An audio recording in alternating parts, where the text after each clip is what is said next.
나는 38, 결혼 8년 차, 아이 없이 맞벌이로 살아온 평범한 여성이에요. 평범하다는 건 때론 축복이죠. 매일 아침 6시 30분에 일어나 남편에게 커피를 내려주고 같이 아침을 먹으며 하루 일과를 공유하는 소소한 일상. 남편 경우는 건설회사에서 일하고 나는 중견 광고회사에서 차장으로 일하며 각자의 자리에서 성실하게 살아왔어요. 남편과는 연애 포함 10년을 함께했고 그 세월이 쌓아 올린 신뢰만큼은 누구보다 단단하다고 생각했죠. 서로가 서로의 전부였고 비록 아이는 없었지만 사실 몇 년 전부터 아이에 대한 얘기는 서로 꺼내지 않게 됐어요. 검사 결과 특별한 이상은 없었지만 자연스럽게 생기지 않던 아이, 그 빈자리를 우리는 더 깊은 애정으로 채워나갔다고 믿었거든요. 주말이면 한강을 산책하고 맛집을 찾아다니며 가끔은 여행도 떠나는 그런 평범하지만 만족스러운 일상이었어요. 그러던 어느 봄날 회사에 신입 여직원이 들어왔어요. 이름은 김수진, 28살. 단정한 단발머리에 깔끔한 정장 차림, 말수 적고 조심스러운 인상이었죠. 첫인상부터 남다른 게 보통 신입들이 보이는 그런 어수룩함이나 어색함이 전혀 없었어요. 오히려 차분하고 신중한 모습이 인상적이었죠. 말을 아끼고 눈치를 보는 듯한 태도가 오히려 더 신뢰를 주는 스타일이었어요. 입사 첫날부터 나에게 유독 친근하게 다가왔죠.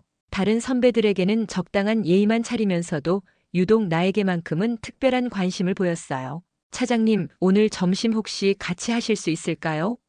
조심스럽게 물어보는 그녀의 눈빛에는 간절함 같은 게 있었어요. 제가 아직 회사 분위기를 잘 몰라서 차장님께 많이 배우고 싶어서요. 낯선 사람과 금세 가까워지는 성격이 아닌 나는 처음엔 조금 부담스러웠어요. 하지만 그렇게 낮은 자세로 배려하는 그녀를 차갑게 대할 수는 없었죠. 게다가 그녀가 보여주는 일에 대한 열정과 성실함은 정말 인상적이었거든요. 그래, 같이 가자. 근데 우리 회사 점심시간이 좀 짧으니까 빨리 다녀와야 해. 그렇게 며칠 수지는 내 그림자처럼 붙어 다녔어요. 점심은 물론이고 회의 자료도 미리 챙겨서 내 책상에 올려놓고 커피도 내 취향을 금세 파악해서 적당한 온도로 가져다 줬죠. 심지어 내 퇴근 시간을 정확히 파악해서 그 시간에 맞춰 자기 짐을 싸는 모습을 보면서 같은 여자지만 묘한 감정이 들기 시작했어요. 이 아이 왜 이렇게 나에게만 친절할까?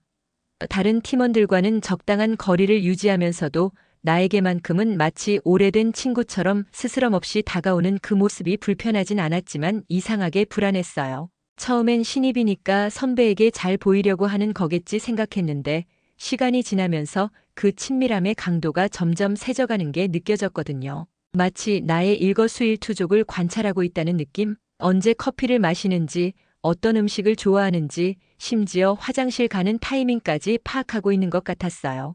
그리고 그 불안은 곧 의심으로 바뀌게 됐죠. 퇴근길 지하철 2호선 강남역 플랫폼에서의 일이었어요. 평소처럼 남편과 통화 중이었는데 오늘 있었던 회사 일을 얘기하다가 수진 얘기가 나왔거든요. 오늘 신입 수진이라는 애가 또 점심 같이 하자고 하더라. 뭔가 너무 달라붙는 것 같아서 좀 부담스럽긴 한데. 그런데 그 순간 저 멀리서 수진을 마주쳤어요. 그녀는 나를 보자마자 놀란 듯 급하게 눈을 피했고 동시에 휴대폰 너머로 들려오는 남편의 목소리가 똑같이 흔들렸어요. 수진? 그런 애가 있나 왜? 뭔 일이야? 평소와 달리 목소리에 긴장감이 감돌았어요. 응? 아니야. 그냥 팀에 새로 들어온 애 얘기야. 별거 아니야. 나는 그 순간 직감했어요. 이 두 사람 서로를 안다. 그런데도 둘 다 그걸 숨기고 있다는 걸. 남편의 당황한 목소리, 수진의 회피하는 눈빛. 이 모든 게 우연의 일치일 리가 없었거든요. 그날 이후로 내 머릿속은 온통 수진으로 가득 찼어요. 퇴근 후 남편이 씻는 사이 가슴이 두근거리면서도 조심스레 그 사람의 서랍을 뒤지기 시작했어요. 8년 결혼 생활 동안 한 번도 해본 적 없는 일이었죠. 손이 떨렸어요. 이런 짓을 하는 내 자신이 한심하기도 했고 동시에 뭔가 끔찍한 걸 발견할까봐 두렵기도 했어요. 그리고 서랍 맨 아래쪽 오래된 서류들 사이에서 찾았어요. 오래된 휴대폰 한 대. 먼지가 쌓여 있는 걸로 봐서는 꽤 오래전부터 거기 있었던 것 같았어요. 전원이 들어오지 않아서 남편의 충전기를 조심스럽게 꽂았죠. 몇 분 후 화면이 켜지면서 수많은 메시지 알림이 뜨기 시작했어요. 그날 이후로 매일 꿈에 나와요. 깨어나면 가슴이 아파요. 그 여자가 당신 아내라는 걸 알게 됐어요. SNS에서 봤어요. 나 당신 아이 낳고 싶었어요. 진짜로. 그게 내 꿈이었는데. 왜 아무 말 없이 사라진 거예요? 연락도 안 받고 메시지들은 계속 이어졌어요. 몇 개월에 걸쳐 보낸 것들이었는데 처음엔 그리움과 원망이 섞인 내용에서 점점 절망적으로 변해가는 게 보였어요. 그리고 마지막 메시지. 당신 회사 찾아갔는데 이미 그만뒀다고 하더군요. 도망가지 말아요. 나 반드시 찾을 거예요. 심장이 멎는 줄 알았어요. 이건 단순한 불륜이 아니라 깊은 감정이 섞인 관계였어요. 그리고 그 관계는 남편이 일방적으로 끝낸 것 같았고 수지는 그걸 받아들이지 못하고 있었던 거죠. 그날 밤 침대에 누워서도 잠이 오지 않았어요. 남편은 평소와 다름없이 TV를 보고 있었지만 나는 더 이상 참을 수 없었어요. 경훈아, 응? 수진, 너 알아? 남편은 리모컨을 놓고 나를 돌아봤어요. 그 순간 그의 표정에서 미세한 변화를 포착했어요. 눈가가 살짝 경직되는 것, 목소리를 내기 전에 한번 삼키는 것. 무슨 소리야? 회사 신입 그 수진 말하는 거야? 그래, 그 아이, 예전에 알던 사이야? 잠깐의 침묵이 흘렀어요. 그 짧은 시간 동안 남편의 머릿속에서 무슨 계산이 이루어지고 있다는 걸 알 수 있었어요. 아니, 전혀. 왜 그런 말을 해? 갑자기 왜 그래? 너무도 태어난 거짓말이었어요. 마치 연습이라도 한 것처럼 자연스러웠죠. 그 순간 내 속에서 무언가가 와르르 무너져 내렸어요. 8년 동안 쌓아온 신뢰, 10년 동안 믿어온 사랑, 그 모든 게 한순간에 바스러져 내리는 느낌이었어요. 다음 날 회사에서 수진을 다시 마주했을 때 그녀는 언제나처럼 나를 향해 밝게 웃으며 말했어요. 차장님, 커피 드릴까요? 어제 좀 피곤해 보이셨어요. 괜찮으세요? 그 말투, 그 눈빛, 그녀는 다 알고 있었어요. 내가 뭔가를 눈치챘다는 것도, 내가 괴로워하고 있다는 것도, 심지어 그걸 즐기고 있는 것 같았어요. 아니야, 괜찮아. 커피는 내가 직접 타 마실게. 며칠 후 팀 회식이 있었어요. 분기 실적이 좋아서 부장님이 쏘는 회식이었죠. 다들 취해갈 무렵 화장실에서 돌아오는 길에 복도에서 수진을 만났어요. 그녀는 술을 거의 마시지 않아서 여전히 맨정신이었죠. 차장님, 그녀가 조용히 내 옆에 다가와서 나지막이 말했어요. 남편분 성함이 혹시 강경훈 아니세요? 순간 가슴이 철렁 내려앉았어요. 복도의 형광등이 너무 밝게 느껴졌고 멀리서 들려오는 동료들의 웃음소리가 갑자기 매우 멀게만 들렸어요. 그 이름을 그녀의 입에서 들은 순간 모든 것이 확신으로 변했어요. 왜 그런 말을 해? 그 사람 저 예전에 만났어요. 그녀의 목소리는 떨리고 있었어요. 몰랐어요. 언니 남편인 줄은 그냥 오래전에 끝났던 인연이라 생각했는데 언제부터 알고 있었니? 처음엔 정말 몰랐어요. 근데 언니 결혼 반지 보고 성함 알게 되고 확신이 든 건 언니 SNS 보고 나서예요. 너 언제까지 숨길 생각이었니? 그녀의 눈에 물기가 맺히기 시작했어요. 하지만 그건 죄책감 때문이 아니었어요. 처음엔 숨길 생각이 없었어요. 그냥 우연히 만난 인연의 아내라고 생각하고 적당히 지내다가 그만둘 생각이었어요. 근데 다시 보니까 잊은 줄 알았던 감정이 돌아오더라고요. 그녀의 눈빛에는 죄책감이 아니라 아련한 그리움이, 그리고 뭔가 결심한 사람의 의지가 담겨 있었어요. 그날 밤 집에 돌아와서도 남편과 제대로 된 대화를 나누지 못했어요. 어떻게 시작해야 할지, 뭘 어떻게 물어봐야 할지 모르겠더라고요. 그냥 각자 침묵 속에서 시간을 보냈죠. 나는 그 다음 날 바로 사직서를 냈어요. 더 이상 버티는 게 무슨 의미가 있나 싶었거든요. 매일 그 여자 얼굴을 보면서 내 남편과의 과거를 상기시키는 존재와 같은 공간에 있다는 게 견딜 수 없었어요. 이 회사는 이제 더럽혀졌어요. 내 남편과 그 여자가 다시 엮이기 시작한 이 공간은 더 이상 내 자리가 아니었어요.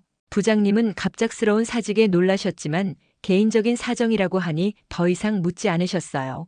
인수인계 기간은 2주. 그 2주 동안 수진과 마주치는 게 너무 괴로웠지만 어른답게 처리하려고 노력했어요. 그리고 퇴사 하루 전 책상을 정리하고 마지막으로 개인 물건들을 챙기고 있는데 수진이 다시 다가왔어요. 이번엔 평소와 다른 더 진지한 표정이었어요. 언니, 그녀가 내 책상 앞에 서서 조심스럽게 말을 꺼냈어요. 나 조만간 회사를 그만둘 거예요. 왜? 몸이 좀 안 좋아서요. 그녀가 잠깐 망설이더니 더 작은 목소리로 말했어요. 정확히 말하자면 임신이거든요. 나는 순간 숨이 막혔어요. 정리하던 서류가 바닥에 떨어졌지만 줍지도 못했어요. 뭐라고? 언니 남편이에요. 정확히는 제가 그 아이를 가지려고 다시 찾아온 거예요. 그녀의 목소리에는 더 이상 떨림이 없었어요.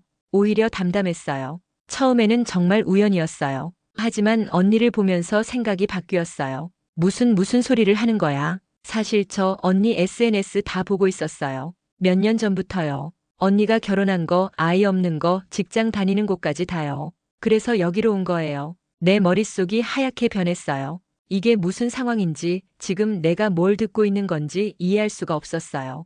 왜 그런 짓을 한 거야? 사랑이요. 그녀의 대답은 너무 간단했어요. 그 사람은 언니보다 먼저 나를 사랑했어요. 언니가 나타나서 가져간 거예요. 그 사람을, 내 인생을, 내 꿈을. 그녀의 목소리에 처음으로 감정이 실렸어요. 언니가 가져갔던 거 이제 다시 제가 돌려받을 거예요. 너 지금 뭔 소리를 하는 거야? 이게 말이 되는 소리야? 3년이요. 3년 동안 그 사람을 잊으려고 노력했어요. 다른 사람도 만나보고 다른 일에 집중해 보려고도 했고, 그런데 안 되더라고요. 그녀가 한 걸음 더 가까이 다가왔어요. 그래서 결심한 거예요. 내 인생을 되찾겠다고. 나는 아무 말도 할 수 없었어요. 이 모든 게 계획이었다는 거예요. 회사에 들어온 것도, 나에게 친절하게 다가온 것도, 모든 게. 그 사람 지금 뭘 알고 있는 거야? 아직 아무것도요. 하지만 곧 알게 될 거예요. 제가 임신했다는 것도, 제가 언니 회사에 다녔다는 것도. 그녀가 배를 살짝 쓰다듬었어요. 그때가 되면 그 사람은 선택해야 하겠죠. 과거의 아내를 택할 건지, 아니면 미래의 아이를 택할 건지. 퇴사하는 마지막 날 엘리베이터를 기다리고 있는데 수진이 나타났어요. 그녀의 배는 이제 확실히 불러 보였어요. 임신 4개월 정도는 된 것 같았죠. 엘리베이터 문이 열리고 우리는 마주 서게 됐어요. 아무도 말하지 않았지만 이게 마지막이라는 걸 둘 다 알고 있었어요. 언니, 그녀가 조용히 말했어요. 미안해요. 진짜로. 하지만 후회하지는 않아요. 사랑하는 사람의 아이를 가진 걸 후회할 수는 없어요. 그녀가 나를 똑바로 바라보며 말했죠. 언니는 이제 과거예요. 앞으론 내가 그 사람의 현재고 미래예요. 엘리베이터 문이 닫혔어요. 나는 1층까지 내려가는 동안 아무 생각도 할 수 없었어요. 나는 그제서야 깨달았어요. 이 싸움은 처음부터 이길 수 없는 게임이었다는 걸. 상대방은 잃을 게 없는 사람이었고 나는 지킬 게 너무 많은 사람이었어요. 상대방은 계획적이고 치밀했고 나는 너무 순진했어요. 내가 가장 신뢰했던 사람, 가장 가까이 뒀던 사람, 그들이 함께 만든 거짓과 욕망의 늪 속에서 나는 모든 걸 잃었어요. 직장도, 남편에 대한 신뢰도, 그리고 무엇보다 나 자신에 대한 확신까지. 그리고 그녀는 내가 8년 동안 쌓아온 삶 위에 자신의 미래를 뿌리내리고 있었죠. 피 한 방울 섞이지 않은 아이 하나로 내 인생을 완전히 뒤엎은 거예요. 그것도 너무나 치밀하고 계획적으로. 집에 돌아와서 남편을 마주했을 때 그는 여전히 아무것도 모르는 표정이었어요. 아니, 모르는 척하고 있는 건지도 모르겠어요. 이제는 그 사람이 진짜로 뭘 알고 뭘 모르는지조차 확신할 수 없었거든요. 이게 현실이에요. 사랑은 언제든 가장 더럽고 비열한 얼굴로 돌아올 수 있다는 걸 그제서야 깨달았어요. 그리고 때로는 그 사랑이 다른 사람의 인생을 완전히 파괴할 수도 있다는 것도. 지금 나는 새로운 시작을 해야 하는 상황이에요. 모든 걸 잃고 아무것도 확신할 수 없는 상태에서. 그리고 저 멀리서는 누군가가 내가 잃은 것들로 자신의 행복을 쌓아가고 있겠죠.